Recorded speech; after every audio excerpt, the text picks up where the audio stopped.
Olá, podemos definir cidades inteligentes como aquelas que desenvolvem ou inovam através do uso da tecnologia, seja ela a partir de iniciativas públicas ou privadas, com o objetivo de melhorar a eficácia humana, social, econômica e sustentável de suas regiões. E para o diálogo desta noite, estamos recebendo dois ilustres convidados que vão compartilhar um pouco das suas experiências e que também vão nos trazer um pouco das suas perspectivas sobre o tema. Nós temos aqui o Renato Cruz, ele é educador universitário de comunicação e tecnologia, jornalista e autor do livro Inovação.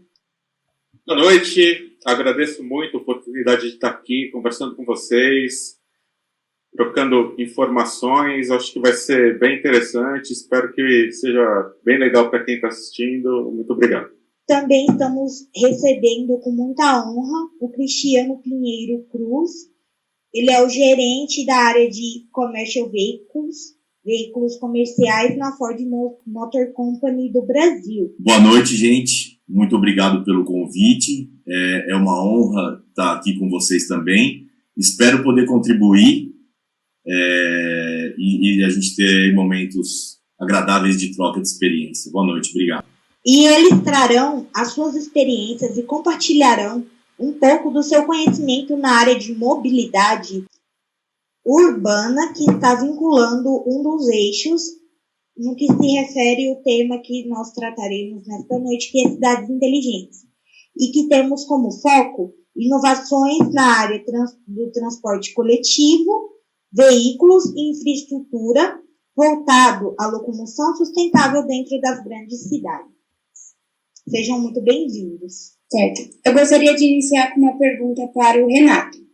Renato, no seu ponto de vista, como a mobilidade urbana e a tecnologia podem contribuir com a sustentabilidade no planeta e melhorar a vida das pessoas? Eu acho que a gente está vivendo aí um momento de transição, provavelmente o Cristiano vai falar mais a respeito disso, né? Mas toda a indústria automobilística está vivendo um momento de transição, primeiro para recursos renováveis e depois de modelos de negócio, né? O carro cada vez mais como serviço.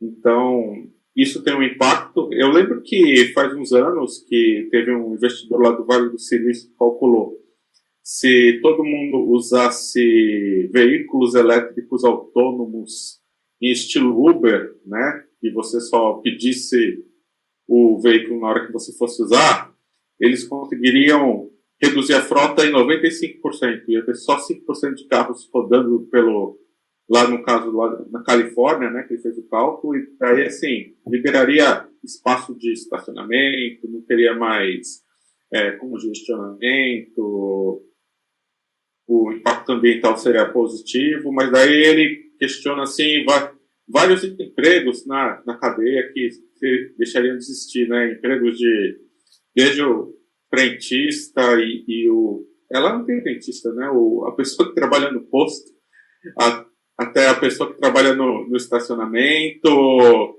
mecânicos, então teria um impacto social muito grande. Mas esse tipo de transição não acontece de uma vez e também dificilmente acontece de uma maneira absoluta, né? De todo mundo pegar e mudar o estilo de transporte. Isso vai acontecendo aos poucos, né? De qualquer forma, a gente vive essa transição energética de modelo e não é só isso. Acho que se a gente for pensar mobilidade e cidades inteligentes, todas as cidades hoje já são, de certa forma, inteligentes, daí tem um grau diferente, né? Muito disso começou até pelas pessoas, né?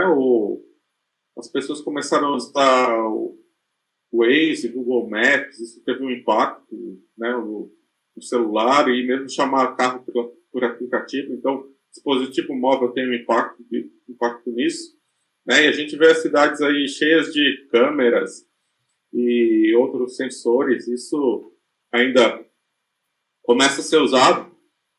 Faz uns anos já eu vi uma demonstração de uma pessoa da Secretaria de Segurança falando assim, digitou lá a placa de um carro,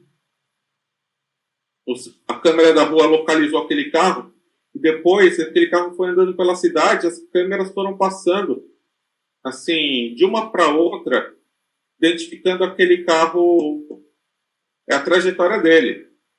Né? Isso é só uma coisa. Depois a gente vê, né, aplicações de reconhecimento facial, tem toda uma questão de privacidade, de proteção de dados pessoais nisso.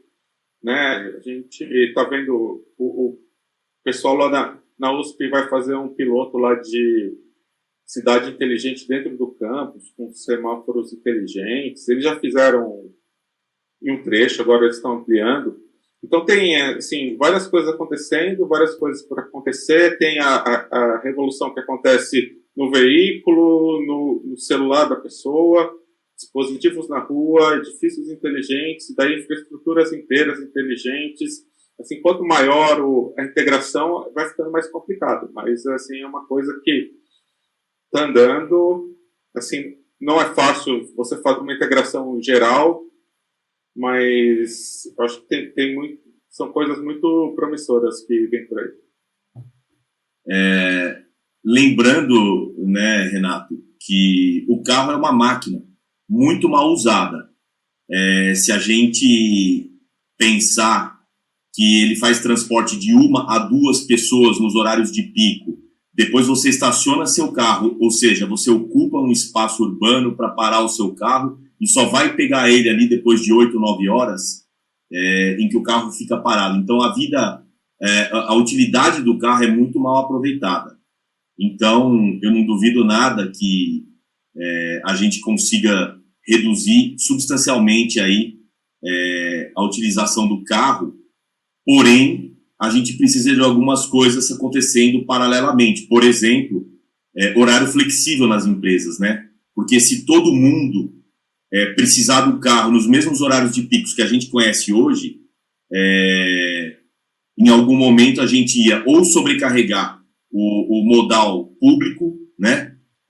Metrô, trem, ônibus, ou a gente ainda ia precisar de carros para fazer esse transporte. Então, eu acho que existe sim uma possibilidade de ganho em que a gente precisa aí ter acompanhado outras iniciativas para conseguir sustentar essa mudança.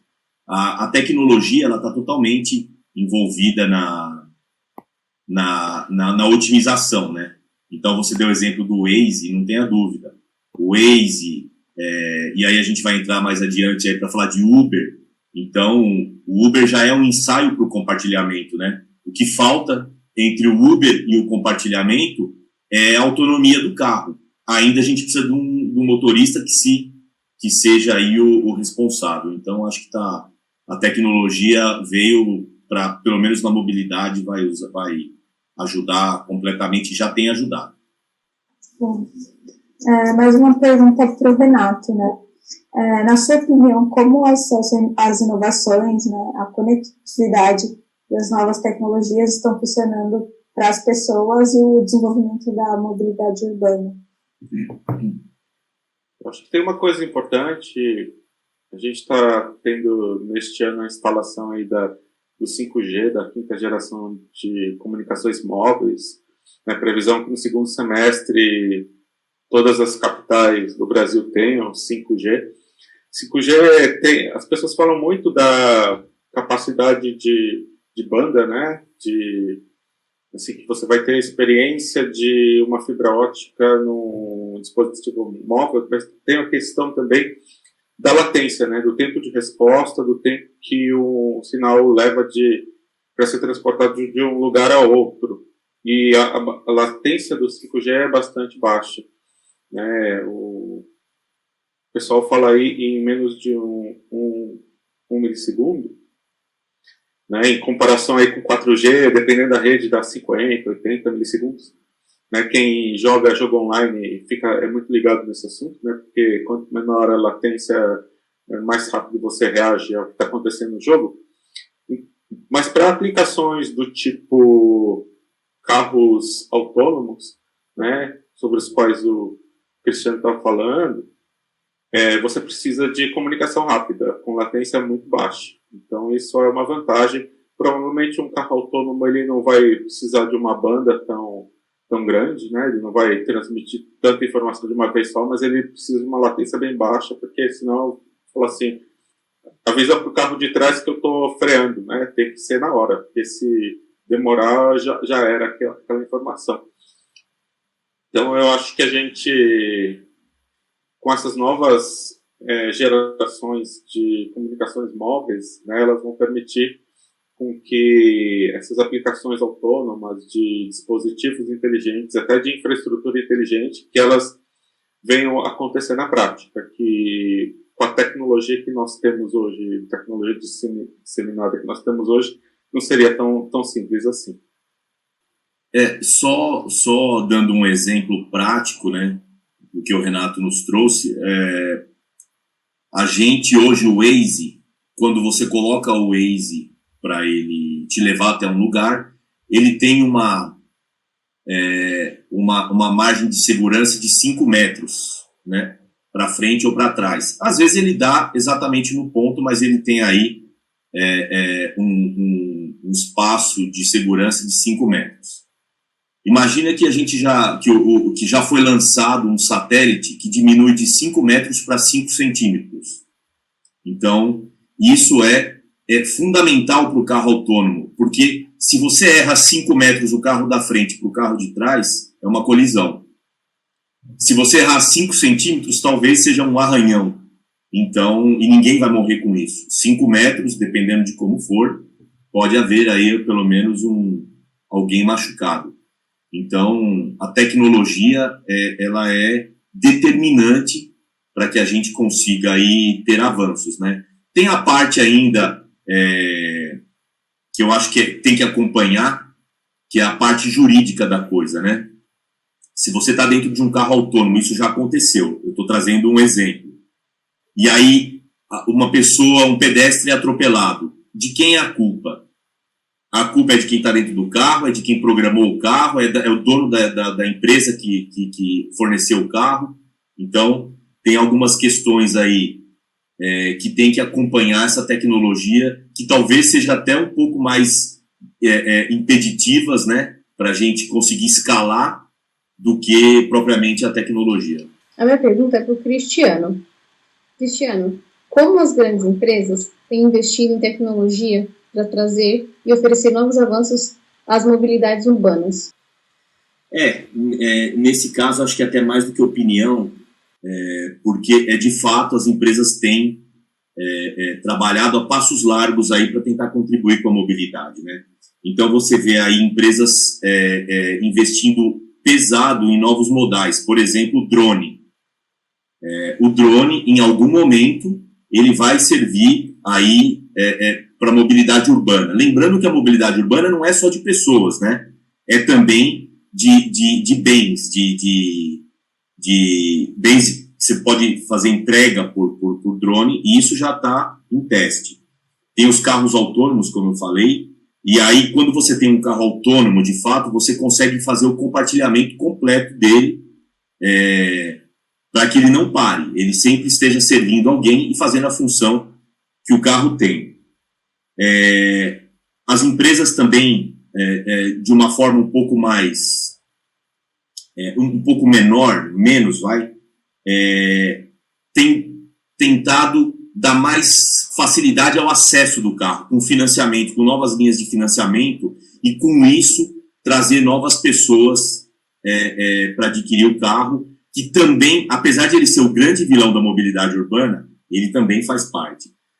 Vale lembrar aqui que as empresas, né, que hoje a gente entende como mobilidade urbana, por exemplo, as automobilísticas, quando elas criam novas possibilidades de uso do carro, elas estão jogando contra elas, né, como eu falei. Então, elas estão trabalhando para otimizar, automaticamente isso reduz a venda. Por isso a importância das startups, que são empresas que não têm nenhum vínculo, ela não tem nenhum viés de proteção, então elas entram no mercado com bastante possibilidade de inovação. E elas têm a tecnologia como meio. Então, você tem o celular, você chama um Uber. Por que a gente não chamava o táxi, sendo que era a mesma função?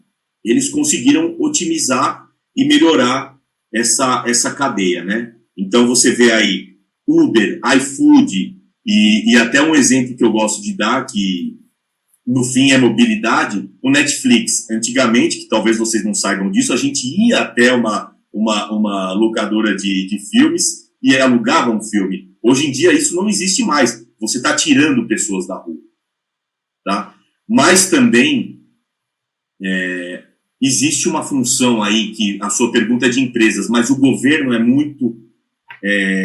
tem que ser muito atuante também para viabilizar essa mobilidade, né? Então, integração entre os diferentes modais. A gente vê hoje o uso de bicicleta e patinetes que tem que te levar até um modal urbano, um trem, um ônibus, para que ele sirva a função correta dele.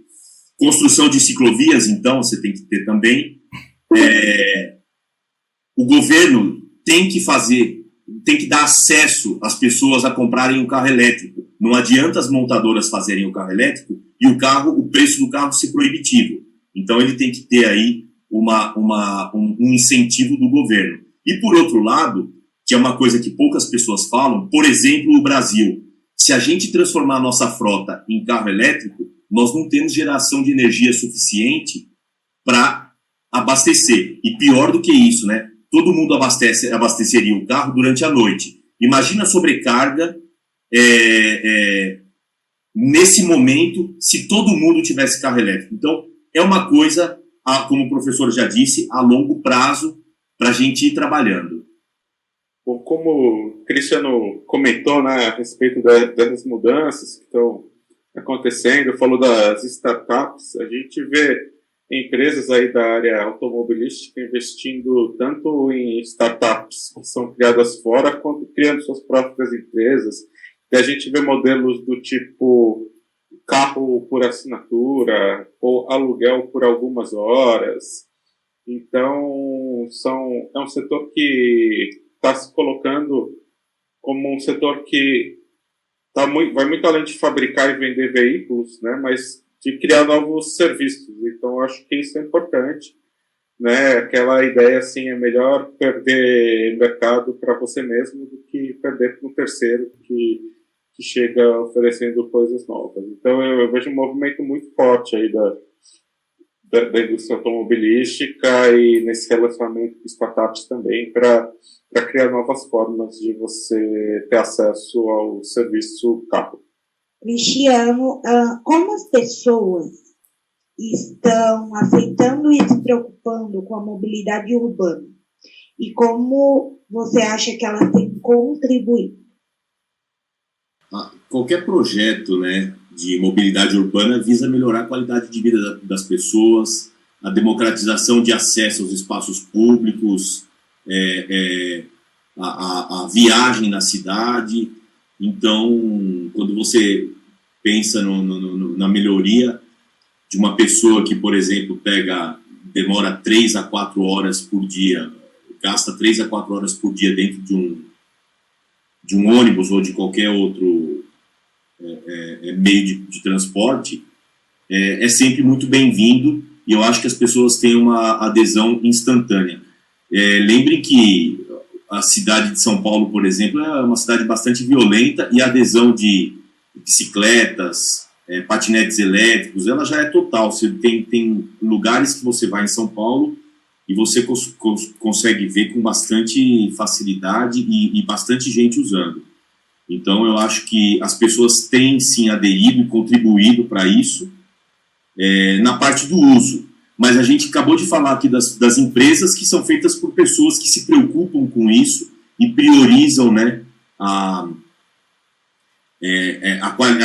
melhoria da qualidade de vida das pessoas. Então, eu acho que a adesão é total, rápida, inclusive, até por meio da facilidade que a tecnologia trouxe, né? Ela fica acessível para todas, mais do que tudo ela deve ser. Concordo totalmente. Só para acrescentar aqui, né, também o Cristiano já comentou a respeito disso, tem a questão da política pública, né, de ocupação dos espaços urbanos, de repente incentivar a instalação de empresas mais próximas de onde as pessoas moram, né, e adotar modelos de trabalho mais flexíveis, que a gente foi obrigado durante a pandemia a fazer isso, mas que isso não acabe com a melhora aí da pandemia, que as pessoas possam trabalhar de outros lugares, possam fazer horários diferentes. Eu acho que isso contribui aí para a qualidade de vida e tanto individual quanto da cidade como um todo. Eu queria perguntar como o coronavírus e agora a preocupação alarmante pelo aquecimento global alavancou e refletiu para a mobilidade urbana. Com ambiente, né, ela existe há bastante tempo, mas ela está ficando cada vez mais séria. A gente está vendo acontecimentos extremos ambientais em várias partes do mundo e também a gente está vendo assim uma disparada de preço de combustíveis fósseis, né, tem uma discussão muito grande nesse momento aqui, né, impacto na inflação, custo de vida e assim, e aqui no Brasil a gente tem um cenário muito rico de geração de energia limpa, né? O Cristiano até falou se todo mundo usasse carro elétrico, né, a sobrecarga que ia ter na nossa rede de energia elétrica, mas assim, a gente tem várias tecnologias limpas que não são eletricidade, né? A gente tem etanol. Eu já vi muita gente discutindo que assim, o carro elétrico ele é muito importante em países que geram energia elétrica a partir de carvão. Como a gente tem etanol aqui, a gente já tem uma opção limpa de combustível, né? E aí a gente tem aí biodiesel e o pessoal está discutindo aí hidrogênio verde. Existem algumas iniciativas aqui já no Brasil. Então, eu acho que assim, a indústria está mobilizada em relação a isso, o consumidor já existe uma certa consciência que está aumentando e às vezes falta um pouco de política pública para incentivar, né, que a gente ainda tem uma política pública que é muito centrada em combustíveis fósseis e mesmo a gente estando nesse momento de transição, eu acho que falta um pouco de uma visão mais de longo prazo, né, principalmente em relação à política pública nessa área. Em relação ao coronavírus, é um pouco do que a gente já tinha falado, né, de essa questão de todo mundo não, um grande número de pessoas ter ido para o home office e depois agora está voltando no modelo mais híbrido, que isso não acabe com a melhora da pandemia, né, que isso possa se perpetuar e trazer mais qualidade de vida para as pessoas. Bom, como o professor falou, a gente viu até pesquisas, né, em que as pessoas são mais produtivas trabalhando em casa. Então, o home office, as empresas começaram a ver com outros olhos. Tinha muito preconceito, tinha muita barreira antes que as empresas colocavam e se viram obrigadas. E hoje existe, sim, um incentivo para que as pessoas trabalhem de home office. É bom para todo mundo, né? Então, inclusive para mobilidade, principalmente para a mobilidade urbana. E uma boa notícia, professor, é que realmente veio para ficar, tá? Nós da Ford, a Gabi pode falar aqui, a gente não voltou 100%, muito pelo contrário, a gente vai uma ou duas vezes por mês no escritório, o resto é home office. Então, é uma coisa aí que veio para ficar. Uma abordagem que o professor trouxe também, que é bastante interessante, e aí eu posso dizer, porque eu sou da Ford, a gente não tem mais fábricas aqui, e essa tecnologia híbrida ou carro elétrico, ela vem de fora, tá certo? Então o nosso mercado é obrigado a aderir Hoje, se vocês forem olhar o portfólio das automobilísticas, é um portfólio global. O carro ele roda aqui, ele roda em algum outro lugar do mundo. Então você não consegue justificar mais um projeto localizado no Brasil para o carro ser só fabricado, produzido e consumido aqui. Então a gente é obrigado a seguir a tecnologia de fora. Por quê? Porque a gente tem aqui sim uma geração de energia limpa, renovável, porém com um motor que não é necessariamente limpo. Ele pega energia limpa e transforma em poluição. O que acontece? Como é que a gente faz para produzir um carro elétrico, por exemplo?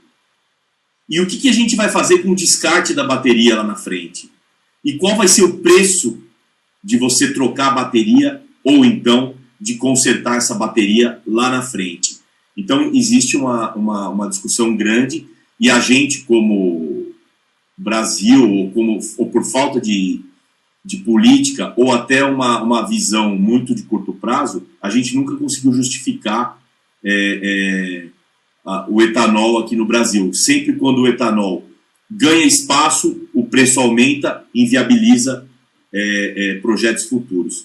Então, a gente está sendo obrigado agora a pensar também no carro elétrico. Mas a boa notícia, o professor também trouxe, é que nós estamos trazendo aqui, já existem muitos estudos aí e projetos para passar para outra tecnologia, essa sim, muito mais limpa e mais abundante, talvez. Agora, o que vocês acreditam que é necessário ainda para mudar o cenário atual e contribuir cada vez mais para a mobilidade urbana? Eu tenho uma visão bastante otimista disso, dessa pergunta, tá? Eu acho que a gente... É uma preocupação que a gente consegue ver. As empresas, as pessoas, todo mundo... Apesar do poder público faltar um pouco, a gente vê também que é uma preocupação, sim. Então eu vejo de uma forma bastante otimista, uma vez que se juntar forças aí das pessoas que estão engajadas, políticos principalmente, e pessoas jovens como vocês aí nas startups, pensando no problema e viabilizando formas de democratização e de massificação, eu acho que a gente está num caminho aí promissor. O problema é que não é fácil, né? Se fosse fácil, não seria o problema que é. A grande concentração de pessoas na área urbana, extensão territorial, o professor já trouxe isso. A gente precisa descentralizar as empresas para que as pessoas andem menos. Então, isso também contribui. Isso é muito importante para a qualidade de vida das pessoas. Mas eu tenho uma visão otimista de que o problema está sendo tratado.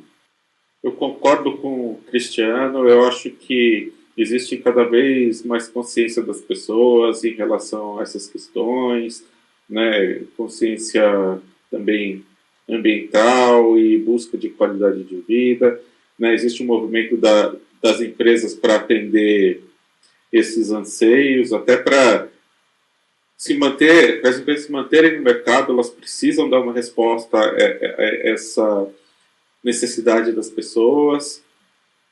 Como a gente já comentou aqui, falta um pouco de política pública, de planejamento de longo prazo, né? A gente fica discutindo coisas do tipo, porque o próximo aumento de gasolina e de diesel, mas daí, se alguém tivesse pensado nisso há alguns anos, provavelmente o problema não seria tão grande nesse momento, né? Mas eu acho que talvez, assim, eu sou otimista também de achar que a gente vai aprender com os nossos próprios erros, né? E cometer erros novos, né? Não ficar cometendo os mesmos erros o tempo todo.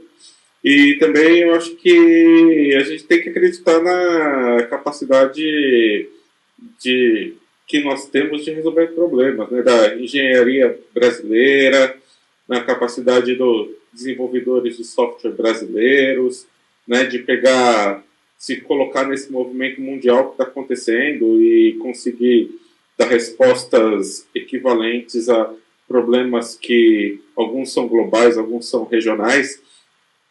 Então, eu acredito nisso, acredito na pesquisa, desenvolvimento e inovação, na nossa capacidade de fazer isso.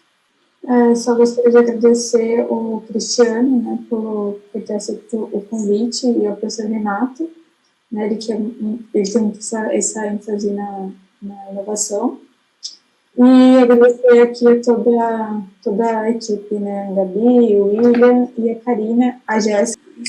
Bom, eu também gostaria de agradecer por vocês terem topado participar dessa entrevista com a gente. Ajudou a gente no trabalho, né? E se futuramente passar para outros canais, né? Como a Gabi disse, a gente tem um canal no YouTube, vai estar acrescentando para outras pessoas também. Muito obrigada.